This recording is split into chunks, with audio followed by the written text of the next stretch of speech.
All right, ladies and gents, good evening. This is Daniel coming to you live from the Uber, and we're gonna do our thing. You know what we do here, man. We're showing all of Uber shenanigans because we can. You know what I mean?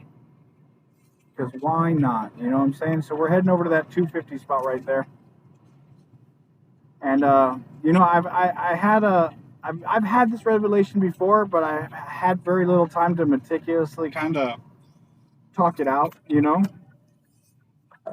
And I've had a few conversations today with religious conversations with people that are from faith and are not from faith. And I was going over with this gentleman, this young man right now, and I could tell he's not really practicing faith right now. You can tell, like he's kind of like a rocker kid.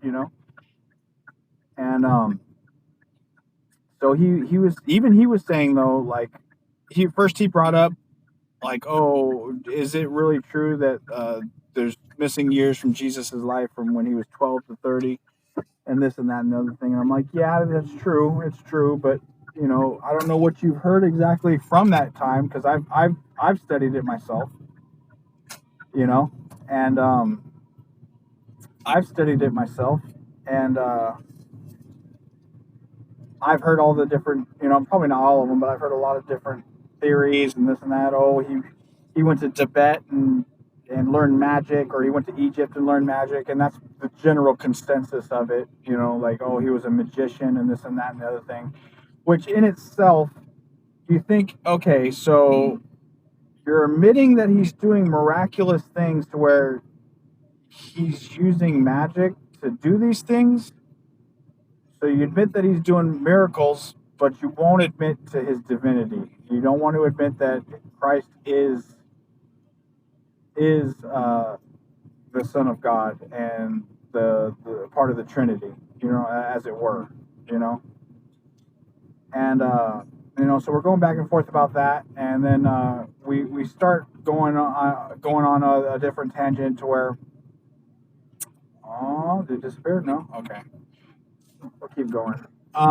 We get on a different tangent. I tell him, look, I don't claim to know God's thought process at all, but I do sit here and ponder about how he does think and why he does the things he does, and a lot of the arguments that people come up with now, like against God, is, oh, well, if God was so good, why would he allow the devil to do evil things, Why is the devil here tormenting us and tempting us to do evil? And that's a really easy answer if you kind of think about it a little bit. For me, I can come to an easy answer about that. And the answer is, to me, is that, first of all, there is no choice or free will if there's only one way to go.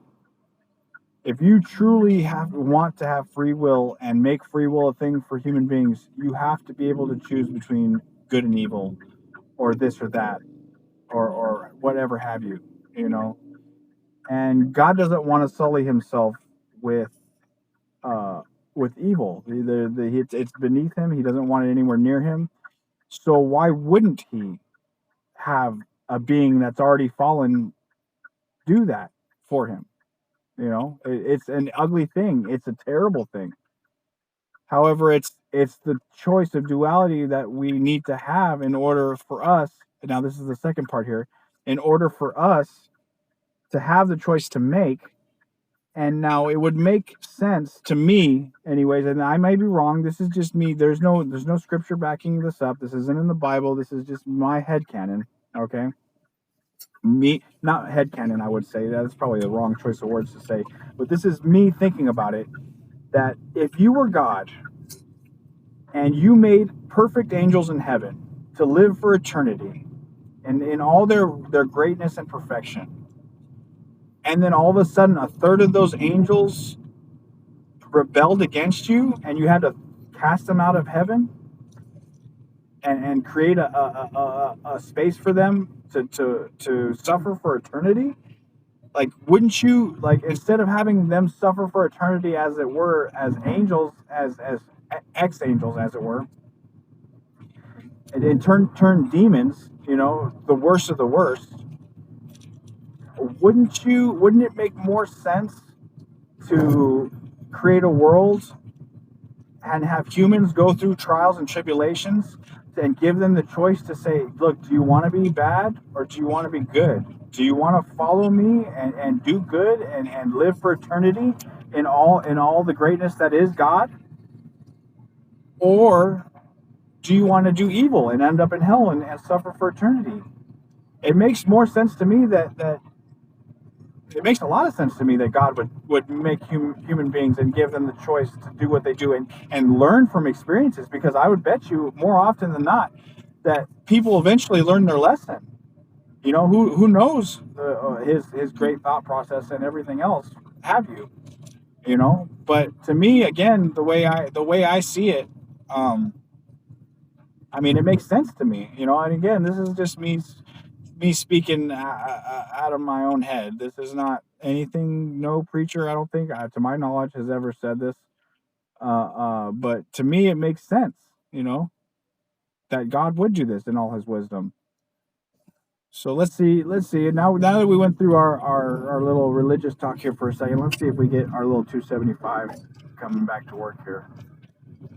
Because if not, we're gonna see. We're pretty close now, right? We're pretty close. We're pretty close. Right when I get to that line, I'm going to do it. Try to get as close to 275 as possible. Oh, it disappeared. You saw me click the button, and now it wants me to choose my preferred vehicle. Come on. Oh, I got the 275. They gave it to me this time. All right. They've been doing good about that. I swear, now I swear they know I'm screen recording, because I swear to you, whenever I used to do it, it would say 275 and I would get like a dollar or 50 cents or something like that. It was ridiculous. I swear they know that I'm recording this. All right. Oh my gosh. Okay. 17 miles plus 5 miles, 22 and a half miles, 30 minutes for 1748. I guess. Why not? I got to match it. What's going on here, guys? Yep. Nobody wanted to take that. They didn't want to go all the way to Goodyear because, yeah, obviously. So I'm going to have to get in this left lane here. All right, gentlemen and ladies. Well, I guess I'll end it with I'll give you another conversation I would like to have too about religion. I gave a nice young woman who happened to be Muslim a ride today, and we got through about 10 minutes of the ride before I noticed she was wearing a head garb, and I'm not sure what they call it. I'm sorry for the offense. I forget what they call it. With all due respect, like I said. But I noticed she was wearing the head covering, and I had asked her, like, "Oh, may I ask you a personal question?" She says, "Yes." Are you Muslim? She's kind of rolled her eyes. Using the left lane, turn left I on know West the Maricopa other Freeway. experiences she must have had with Christians, because I was playing Christian music, and so she kind of rolled her eyes. She's like, "Yes, I am," and I was like, "Oh," I was like, "Oh, that's so wonderful. That's beautiful. I love that. Thank you. You know, I'm so glad that you have faith and this and that and the other thing." And she kind of looked at me.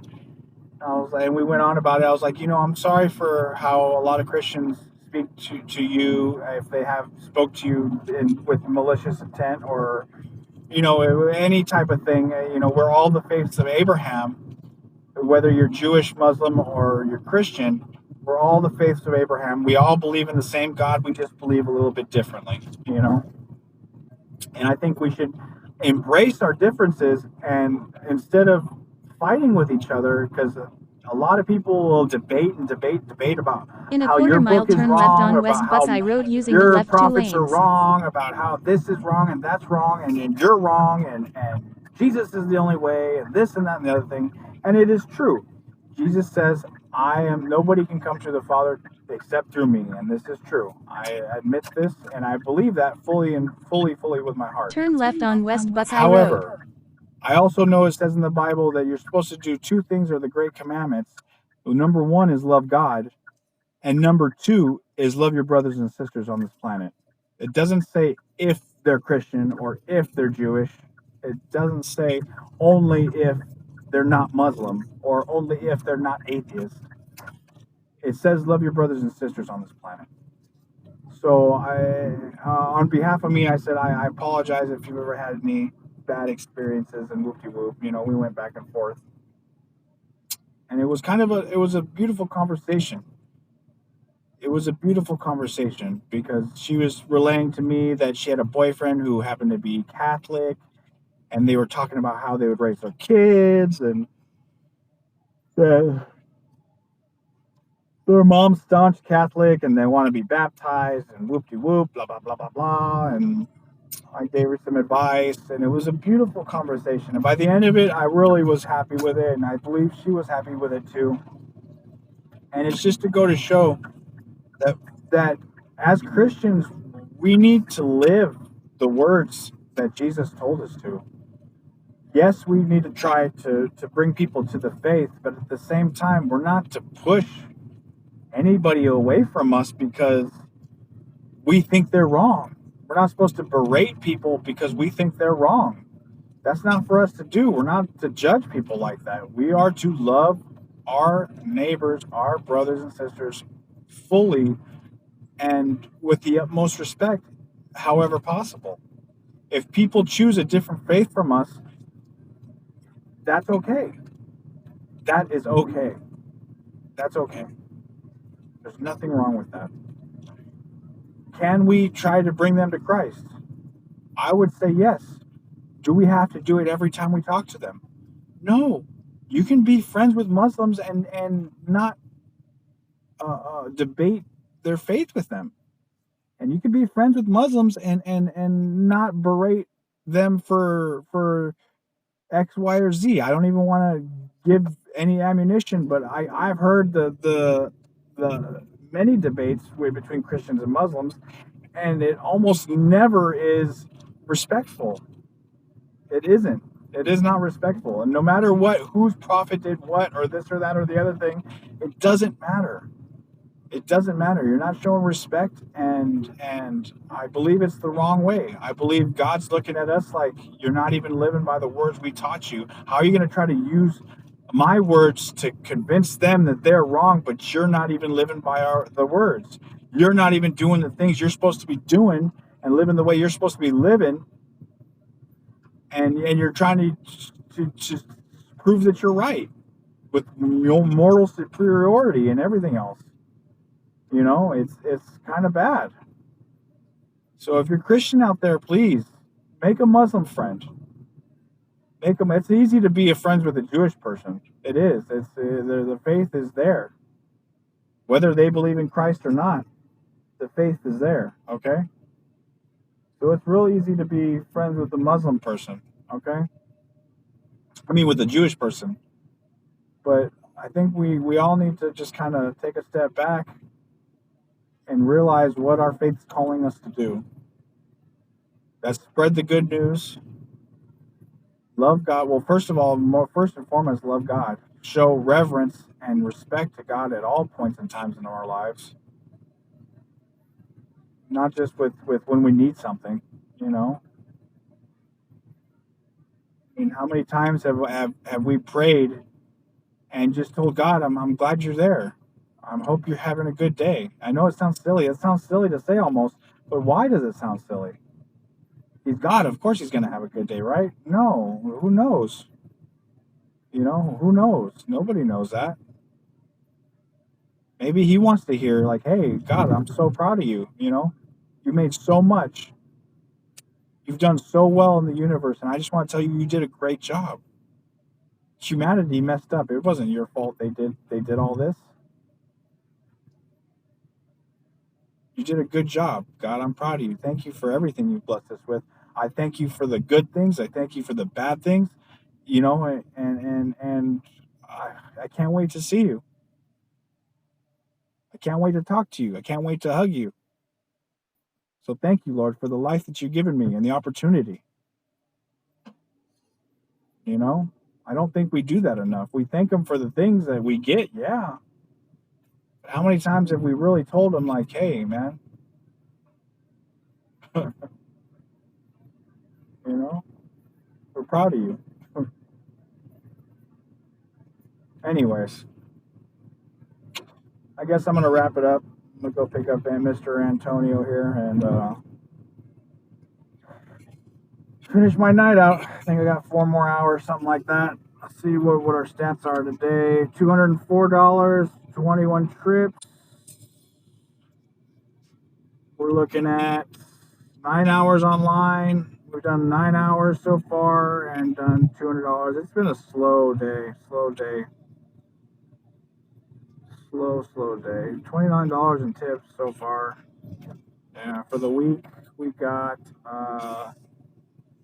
$763, 32 hours online, and 81 trips.